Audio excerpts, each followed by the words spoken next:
तो आज हम पढ़ेंगे ट्रांसपोर्ट इन प्लांट्स। ट्रांसपोर्ट का मतलब क्या होता है, पहले हमें ये जानना पड़ेगा। अभी मान लो ये एक बॉक्स है, इस बॉक्स को मैं इस जगह से दूसरे जगह पर ले जाना चाहती हूँ।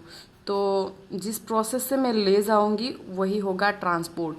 अभी ये चल के भी जा सकता है, बस से भी जा सकता है, ट्रक से भी जा सकता है, चाहे जो भी मीडियम से जाए, यही हो गया इसका ट्रांसपोर्ट। अभी ये ट्रांसपोर्ट मतलब कि चीज़ों को एक जगह से दूसरी जगह पे ले जाना, ये प्लांट्स में कैसे होता है वो हम पढ़ेंगे। जैसे कि हमें तो पता ही है प्लांट्स को पानी चाहिए, तो ये ट्रांसपोर्ट इन प्लांट्स में हम ये जानेंगे कि पानी आखिर एक पेड़ लेती कैसी है। पानी हो गया, मिनरल्स हो गया, बहुत सारे चीज़ें हैं, वो सब चीज़ें लेती कैसी है, ये सब पढ़ेंगे ट्रांसपोर्ट इन प्लांट्स में।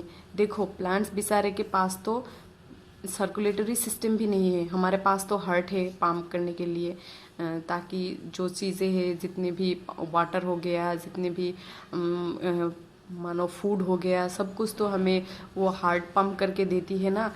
जितने भी ऑर्गेन्स को चाहिए सभी ऑर्गेन्स को मिल जाता है हार्ट की वजह से।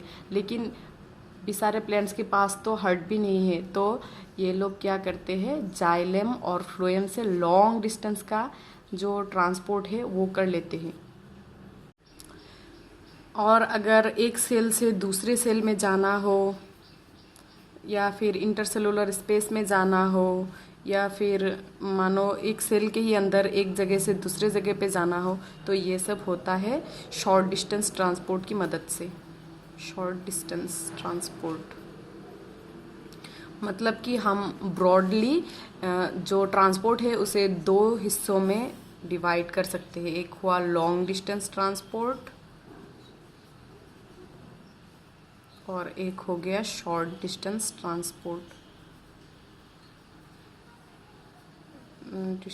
ट्रांसपोर्ट। अभी हमें ये पता लगाना होगा कि क्या क्या, हमें मतलब ये जानना पड़ेगा कि क्या क्या ट्रांसपोर्ट होती है। अभी आइडिया लगा सकते हैं हम क्या क्या ट्रांसपोर्ट हो सकता है। पानी, एक तो पानी, ये तो हमें पता ही है। फिर दूसरा हो गया मिनरल्स, फिर न्यूट्रिशंस भी, जो पत्ते वो रेडी करते हैं उसे तो दूसरे ऑर्गन्स पे भी भेजना पड़ेगा ना, वो भी तो ट्रांसपोर्ट की मदद से ही जाएंगे। और पीजीआर, प्लांट ग्रोथ रेगुलेटर्स, मतलब कि हॉर्मोन्स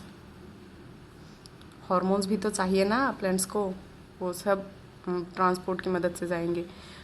और ये सब अभी शॉर्ट डिस्टेंस ट्रांसपोर्ट के अंदर क्या क्या आते हैं वो हम जान लेते हैं। साइटोप्लाज्मिक स्ट्रीमिंग,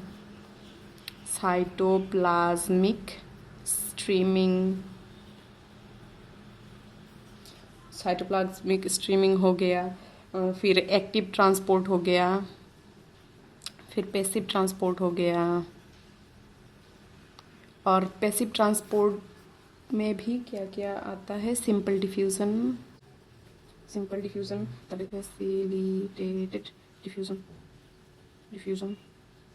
फैसिलिटेटेड डिफ्यूज़न में आता है यूनिपोर्ट, सीमपोर्ट, एंटीपोर्ट। अभी ये सारे जितने भी डिविजन्स है सभी एक एक करके पढ़ेंगे। पहले साइटोप्लाज्मिक स्ट्रीमिंग कैसे होते हैं ये जान लेते हैं। साइटोप्लाज्मिक स्ट्रीमिंग का मतलब है, मान लो ये एक सेल है, इसमें जो साइटोप्लाज्म है, हमें तो पता ही है साइटोप्लाज्म है, ये सेल मेम्ब्रेन है, ये सेल वॉल है, और ये साइटोप्लाज्म है। इसमें ये न्यूक्लियस है और ये मान लो सेल ऑर्गेनेलिस है। इसमें जो साइटोप्लाज्म है वो हर वक्त ऐसे ही पड़ा नहीं रहता है हमारे तरह, ये मूवमेंट हमेशा थोड़ा थोड़ा करके मूवमेंट करता रहता है। मान लो कि ये एक ऑर्गन हो गया माइटोकॉन्ड्रिया, मान लो इसे इधर तक जाना है, तो ये अगर इधर तक जाएंगे, थोड़ा थोड़ा करके जाएंगे, इसके पास जो इसके जाने की जो इफ़ेक्ट है, अगर ये मान लो इधर गया, तो इसके जाने की वजह से क्या होगा, इधर तो साइटोप्लाज्म में जो लिक्विड है, फ्लूइड है, वो फ्लूइड पीछे की तरफ आने लगेगा। अगर हवा में दौड़ते हैं तो क्या होता है, हवा हमारे ऑपोजिट डायरेक्शन में चलने लगता है कि नहीं। ठीक वैसे ही वो साइटोप्लाज्म भी ऑपोजिट डायरेक्शन में चलने लगेगा। तो उसके साथ ही जो इसमें जो न्यूट्रिशंस होंगे वो भी चलने लगेगा। यही है साइटोप्लाज्मिक स्ट्रीमिंग। इस तरीके से भी ट्रांसपोर्ट होती है। अभी हम सिंपल डिफ्यूज़न के बारे में थोड़ा सा जानेंगे। सिंपल डिफ्यूज़न क्या होता है? सिंपल डिफ्यूज़न मतलब मान लो ये सेल मेम्ब्रेन है। सेल मेम्ब्रेन कैसे बना होता है? लिपिड की बाइलेयर से। ये मान लो लिपिड की बाइलेयर है और अंदर की तरफ ये सेल है और ये इंटरसेलुलर स्पेस है, मतलब इंटरसेलुलर स्पेस में। सिंपल डिफ्यूज़न क्या है? मान लो अंदर कार्बन डाइऑक्साइड गैस का कॉन्सेंट्रेशन बहुत ज़्यादा हो गया है और बाहर थोड़ा कम है। तो ये अलोंग द कॉन्सेंट्रेशन ग्रेडियंट, मतलब कि ज़्यादा कॉन्सेंट्रेशन से कम कॉन्सेंट्रेशन की तरफ सिंपली पास हो जाएगा। इसे ही सिंपल डिफ्यूज़न कहते हैं। सिंपल डिफ्यूज़न गैसेस में और लिक्विड्स में कॉमन है, लेकिन ये सॉलिड्स में उतना कॉमन नहीं है। मतलब सॉलिड पास नहीं होता इधर सिंपल डिफ्यूज़न से। गैसेस पास हो जाती है आराम से, ऑक्सीजन, कार्बन डाइऑक्साइड, ये सब आराम से पास हो जाता है। सिंपल डिफ्यूज़न में एनर्जी की बिल्कुल भी रिक्वायरमेंट नहीं है, मतलब कि एटीपी बिल्कुल नहीं चाहिए। अभी हम थोड़ा फैसिलिटेटेड ट्रांसपोर्ट के बारे में जान लेते हैं।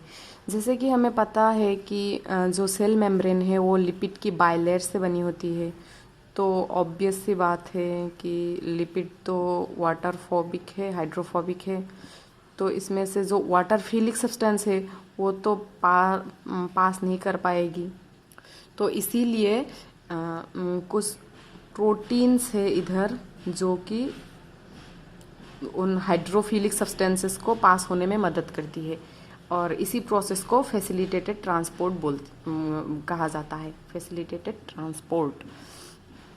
कुछ प्रोटीन्स है जिनके बीच में सुरंग होती है, पोर होती है, मतलब वो पोर से निकल जाती है, चीज़ें आराम से पास हो जाती है, उन्हें पोरिन्स बोलते हैं।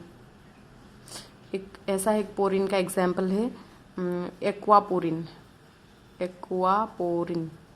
जिसमें से कि वाटर मॉलिक्यूल पास हो जाती है। मतलब ये पोरिन्स भी बहुत स्पेसिफिक है। एक्वापोरिन से तो सिर्फ वाटर मॉलिक्यूल से पास हो सकती है और वैसे ही बहुत सारे अलग अलग पोरिन्स है जिनमें से अलग अलग चीज़ें पास हो जाएंगी और इनमें भी वो सेम वही क्राइटेरिया है अलोंग द कंसंट्रेशन ग्रेडियंट और इनमें भी एटीपी की बिल्कुल भी रिक्वायरमेंट नहीं है। अब इनमें कुछ शर्तें हैं। कई प्रोटीन, मतलब कि मान लो ये एक गेट की तरह है। कई गेट कीपर बोलती है कि अगर उस तरफ से कोई आया तभी इस तरफ से कोई जा पाएगा, मतलब कि एंटीपोर्ट। मतलब कि अगर इस तरफ से अगर आयन पास हुआ तभी दूसरी तरफ से एक आयन पास हो पाएगा। जैसे कि सोडियम पोटेशियम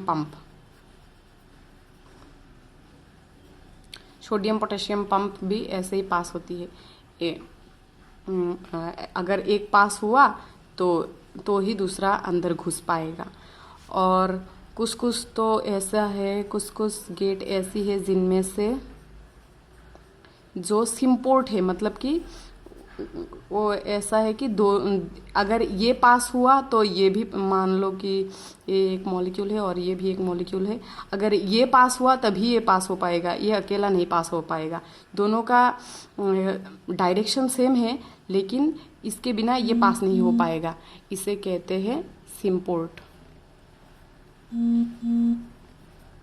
अगर सिर्फ एक मॉलिक्यूल अकेला पास हो रहा है तो उसे कहते हैं यूनिपोर्ट। और अभी हम जानेंगे एक्टिव ट्रांसपोर्ट के बारे में। एक्टिव